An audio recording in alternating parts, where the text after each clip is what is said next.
बहुत समय पहले की बात है, जब न तो बिजली थी, न मोटर कार और न ही कोई शोर शराबा। धरती पर राजाओं का राज था और जंगलों में देवताओं की चाल। उसी काल में हिमालय की तराई में एक विशाल और रहस्यमयी राज्य था, नागकुंड। यह राज्य चारों तरफ से ऊंचे पहाड़ों और गहरे जंगलों से घिरा हुआ था।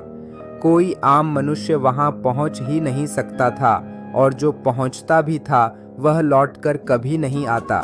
इस राज्य पर राज करता था राजा वीरसेन, जो नागवंश का अंतिम पुरुष था। नागवंश के लोगों की उत्पत्ति स्वयं शेषनाग के वंश से मानी जाती थी। वे अद्भुत शक्तियों के धनी थे। उनकी आंखों में चमक थी, जो अंधेरे में भी सब देख सकती थी।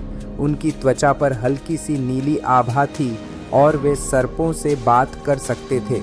लेकिन वीरसेन के जीवन की सबसे बड़ी त्रासदी यह थी कि उसके यहाँ कोई संतान नहीं थी।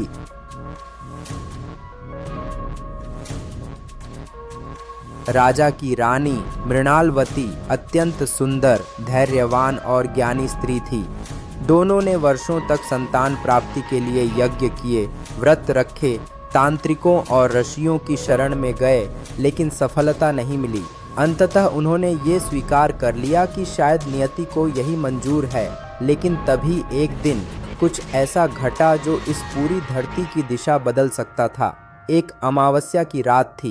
बादल गरज रहे थे, जंगलों में सियारों की आवाजें गूंज रही थीं और मंदिर की घंटियां बिना किसी मनुष्य के स्वयं बज रही थीं। रानी मृणालवती महल की सबसे ऊंची मीनार पर ध्यान मग्न थीं। तभी अचानक बिजली कड़कती है और एक स्वर्णवर्णी नागिन प्रकट होती है। वो नागिन कोई साधारण नागिन नहीं थी, वो स्वयं तक्षक कन्या थी। तक्षक नागराज की बेटी, जिसे श्राप मिला था कि वह तब तक मुक्ति नहीं पाएगी जब तक किसी मानव के गर्भ से जन्म नहीं लेगी। वह रानी के सामने हाथ जोड़कर बोली, हे रानी, मैं तुम्हें एक कन्या दूंगी, पर याद रखना वह तुम्हारी होगी, लेकिन उसका भाग्य देवताओं से बंधा होगा। रानी सहम गईं, पर उनका मातृत्व जाग उठा।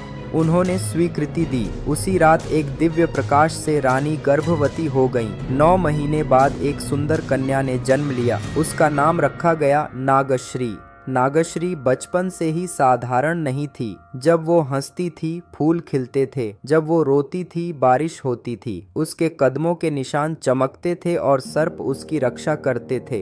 12 वर्ष की होते होते वह वेद पढ़ चुकी थी, अस्त्र शस्त्र में निपुण थी और उसकी आंखों में ऐसी गहराई थी जैसे वो किसी और लोक से आई हो। लेकिन जैसे जैसे वह बड़ी हुई, राज्य में अनहोनी घटनाएं घटने लगीं। एक दिन राज्य के सबसे पुराने नागताल से पानी सूख गया। सैकड़ों वर्षों से वहां जल कभी कम नहीं हुआ था। फिर एक रात एक सर्पिणी आई और महल की दीवार पर एक लेख छोड़ गई। जब नागवंश की आखिरी कन्या 16वीं वसंत में प्रवेश करेगी, पृथ्वी पर सर्पयुग लौटेगा।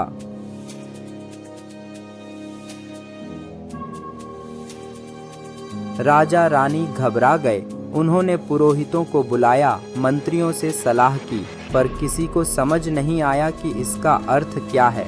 पर एक वृद्ध नाग साधु ने बताया, नागश्री कोई साधारण कन्या नहीं है, वह तक्षक की पुत्री है। वह जन्मी है एक महान युद्ध के लिए, और जब वह 16 वर्ष की होगी, सर्पलोक का द्वार खुलेगा, और यदि उसका हृदय संतुलित न रहा तो धरती पर सर्पों का राज्य हो जाएगा। समय तेजी से बीतता गया। नागश्री अब 16 की होने वाली थी, और ठीक उसके जन्म दिवस की रात को आकाश में 3 चंद्रमा प्रकट हुए, जो केवल हर 5000 वर्षों में एक बार आते थे। यह संकेत था महायुद्ध का। उसी रात एक अज्ञात योद्धा महल की सीमा में दाखिल हुआ। उसने सफेद वस्त्र पहने थे, उसकी आंखों में अग्नि थी और हाथ में एक अग्नि चक्र। उसने खुद को आर्य मंत्र कहा, देवताओं का प्रतिनिधि। उसका उद्देश्य था नागश्री को खत्म करना, क्योंकि अगर वो पूर्ण शक्ति को पा गई तो यह ब्रह्मांड असंतुलित हो जाएगा। राजा वीरसेन और रानी मृणालवती भयभीत हुए, लेकिन नागश्री ने पहली बार अपना असली रूप दिखाया। उसके माथे पर एक त्रिनेत्र उभरा उसकी आंखें सुनहरी हो गईं और उसके चारों ओर हजारों सर्प प्रकट हुए।